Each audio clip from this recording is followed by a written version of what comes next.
Surgery, जो आज की दुनिया की सर्जरी की आधुनिकतम विद्या है, प्लास्टिक सर्जरी, इसका आविष्कार भी भारत में ही हुआ। सर्जरी का तो हुआ ही है, प्लास्टिक सर्जरी का भी यही आविष्कार हुआ भारत। और प्लास्टिक सर्जरी में आप जानते हैं, कहीं की त्वचा को काटकर कहीं लगा देना और उसको इस तरह से लगा देना कि पता ही ना चले, ये विद्या सबसे पहले दुनिया को भारत ने दी। मैं आपको पुराने दस्तावेजों के आधार की एक छोटी सी कहानी सुनाता हूं। 1780 में दक्षिण भारत का एक महान व्यक्ति, जिसने देश को आजाद रखने में बड़ा महत्वपूर्ण योगदान दिया, देश की आजादी की रक्षा में, संप्रभुता की रक्षा में उसका पूरा जीवन लगा दिया, उसका नाम हैदर अली। हैदर अली दक्षिण भारत का सम्राट। आज हम जिसको कर्नाटक कहते हैं, कर्नाटक के एक बड़े भूभाग पर हैदर अली का राज्य हुआ करता था। 1780 से 84 के बीच में अंग्रेजों ने हैदर अली पर हमले किए, कई बार हमले किए। तो एक हमले का जिक्र एक अंग्रेज की डायरी में से निकला, वो मैं सुना रहा हूं आपको।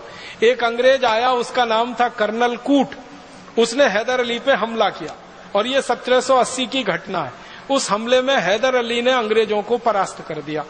हैदर अली का ये इतिहास रहा कि जब जब अंग्रेजों ने हैदर अली पर हमला किया, हैदर अली ने हर बार अंग्रेजों को हराया।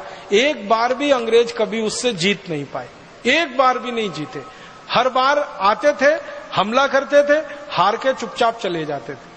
हैदर अली के ऊपर जब बार बार अंग्रेजों के हमले हुए तो हैदर अली को थोड़ा गुस्सा आ गया।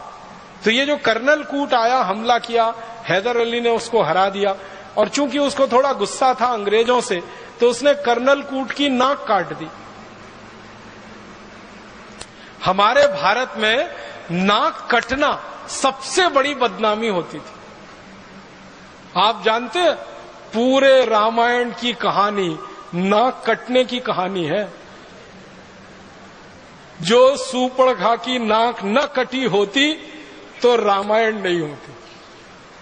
और नाक कटना सबसे बड़ी बदनामी है। तो हैदर अली ने गर्दन तो नहीं काटी उसकी, कर्नल कूट की। वो चाहता तो गर्दन काट सकता था, क्योंकि कर्नल कूट पराजित हुआ था। कर्नल कूट अपनी डायरी में लिखता है कि मैं पराजित हो गया, हैदर अली के सैनिकों ने मुझे बंदी बना लिया और हैदर अली के पास मुझे ले गए। हैदर अली सिंहासन पर बैठा था, मैं उसके नीचे चरणों में बैठा था। वो चाहता तो मेरी एक झटके में गर्दन काट देता, लेकिन उसने गर्दन नहीं काटी, मेरी नाक काट दी। और फिर मुझे छोड़ दिया कि जाओ, अब कटी हुई नाक लेके जाओ और सबको बताओ कि तुम्हारी नाक क्यों कटी। तो कर्नल कूट लिखता है कि मुझे एक घोड़ा दे दिया उसने भागने के लिए, नाक काट के मेरे हाथ में रख दी और कहा भाग जाओ। तो मैं घोड़े पे बैठ के भागा। भागते भागते भागते भागते एक जगह वो लिखता है मैं बेलगाम में आ गया। बेलगाम आप जानते हैं, कर्नाटक का एक जिला। तो बेलगाम में आ गया। तो बेलगाम में एक वैद्य ने मुझे देखा, नाक से खून निकल रहा है, कटी हुई नाक हाथ में है। तो वैद्य ने कहा ये तुम्हारी नाक कहाँ कट गई? तो उसने झूठ बोला और कहा कि पत्थर मार दिया किसी ने। तो वैद्य ने कहा ये पत्थर मारी हुई नाक नहीं है, ये तलवार से काटी हुई नाक है। मैं वैद्य हूं, मैं चिकित्सक हूं, मैं जानता हूं। तो उसने सच बताया कि मेरी नाक काटी गई है। किसने काटी? तुम्हारे राजा ने काटी, हैदर अली ने काटी। क्यों काटी? मैंने युद्ध किया उससे, मैं हार गया, उसने मेरी नाक काटी।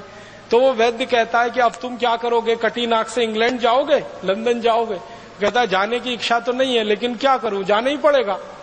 तो वो वैद्य इतना दयालु, इतना कृपालु, वो कहता है कि मैं तुम्हारी नाक जोड़ सकता हूं। तो कर्नल कूट कहता है मुझे तो भरोसा ही नहीं हुआ, ये नाक कैसे जुड़ सकती है कटी हुई? मैंने तो सुना नहीं अपनी जिंदगी में कि एक बार शरीर का कोई अंग कट जाए तो वो जुड़ सकता है। तो वैद्य जी कहते मैं जोड़ सकता हूं। तो कर्नल कूट ने कहा जोड़ दो। तो उसने कहा मेरे घर चलो। तो वैद्य जी उसको ले गया और ऑपरेशन किया। उस ऑपरेशन का 30 पन्ने में वर्णन है। वो 30 पन्ने तो नहीं सुना सकता, अंत में सुना रहा हूं। ऑपरेशन सफलतापूर्वक संपन्न हो गया, नाक उसकी जुड़ गई। वैद्य जी ने उसको एक लेप दे दिया बना के और कहा कि ये लेप ले जाओ, रोज सुबह शाम लगाते रहना। वो लेप लेके चला गया। 15-17 दिन के बाद बिल्कुल नाक उसकी जुड़ गई। फिर वो जहाज में बैठ के लंदन चला गया। 3 महीने बाद वो ब्रिटिश पार्लियामेंट में खड़ा होकर भाषण दे रहा है कर्नल कूट, और सबसे पहला सवाल पूछता है सब अंग्रेजों से, आपको लगता है मेरी नाक कटी हुई है? तो सब अंग्रेज हैरान होके कहते नहीं नहीं तुम्हारी नाक तो कटी हुई बिल्कुल नहीं दिखती। तब वो कहानी सुना रहा ब्रिटिश पार्लियामेंट में कि मैंने हैदर अली पे हमला किया था, मैं उसमें हार गया, उसने मेरी नाक काटी, फिर भारत में एक वैद्य ने मेरी नाक जोड़ी, और भारत के वैद्यों के पास इतनी बड़ी हुनर है, इतना बड़ा ज्ञान है कि वो कटी हुई नाक को जोड़ सकते हैं। तब उस वैद्य जी की खोज खबर ब्रिटिश पार्लियामेंट में ली गई और अंग्रेजों का एक दल आया और बेलगाम के उस वैद्य को मिला, तो उस वैद्य ने अंग्रेजों को बताया कि ये काम तो भारत के सब गांवों में होता है, मैं अकेला नहीं हूं, ऐसा करने वाले हजारों लाखों लोग हैं। तो अंग्रेजों को हैरानी हुई, कौन सिखाता है आपको? कहने लगे हमारे इसके गुरुकुल चलते हैं, उन गुरुकुलों में सिखाया जाता। फिर अंग्रेज वो गुरुकुलों में गए, वहां उन्होंने एडमिशन लिया, विद्यार्थी के रूप में भर्ती हुए, फिर सीखा। सीखने के बाद इंग्लैंड में जाकर प्लास्टिक सर्जरी उन्होंने शुरू की। और जिन जिन अंग्रेजों ने भारत में प्लास्टिक सर्जरी सीखी है ना, उनकी डायरियां हैं। एक अंग्रेज का मैं बताता हूं आपको, वो कहता है कि जब मैंने पहली बार प्लास्टिक सर्जरी सीखी, जिस गुरु से सीखी वो भारत का विशेष आदमी था और वो नाई था जाति का, उसने मुझे सिखाई सर्जरी। ध्यान देना इस बात पर, जाति का नाई, जाति का चर्मकार, जाति का कोई और, हमारे यहां ये ज्ञान के बड़े पुलिंदे थे, ज्ञान के बड़े पंडित थे। नाई है इस आधार पर किसी गुरुकुल में उसका प्रवेश वर्जित नहीं था, चर्मकार है इसलिए गुरुकुल में प्रवेश वर्जित नहीं था। जाति के आधार पर हमारे यहाँ गुरुकुलों में प्रवेश नहीं हुआ है, और जाति के आधार पर हमारे यहाँ शिक्षा की भी व्यवस्था नहीं है, वर्ण व्यवस्था के आधार पर हमारे यहाँ सब कुछ चलता रहा है।